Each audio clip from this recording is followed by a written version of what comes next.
هلو جايز، كل مره بقول لك ايه اللي المفروض تقوله او الكلمات اللي ممكن تسمعها في الانترفيو، ودي عملناها قبل كده. المره دي انا هقول لك ايه الكلمات اللي مش المفروض تقولها في الانترفيو، مش علشان الكلمات دي عيب او الكلمه نطقها غلط او whatever. لا، مش هنقول كلمات ليها علاقه بالسلبيه او النيجاتيفيتي علشان دايما تسيب طابع بوزيتيف.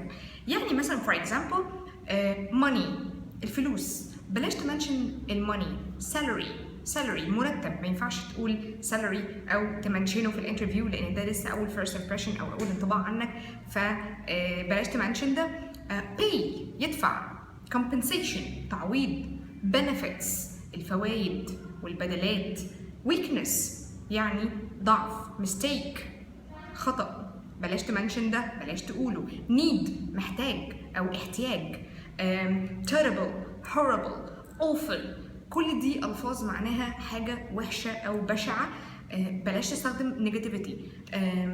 fine how are you I'm fine، بلاش استخدم ده في a lot of ways انت تقدر تستخدمها عشان ترد على سؤال زي دوت. او fine اللي هو اوكي، لا في طرق كتير قوي ممكن تقولها غير كده.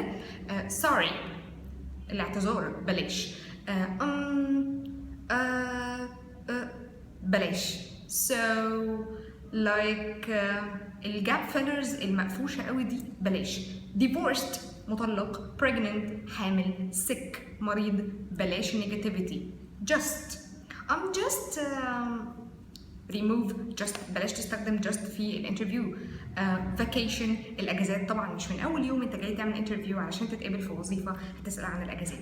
اتمنى الفيديو يكون عجبك. thank you so much for watching the video. if you like the video please press like, share and subscribe on YouTube.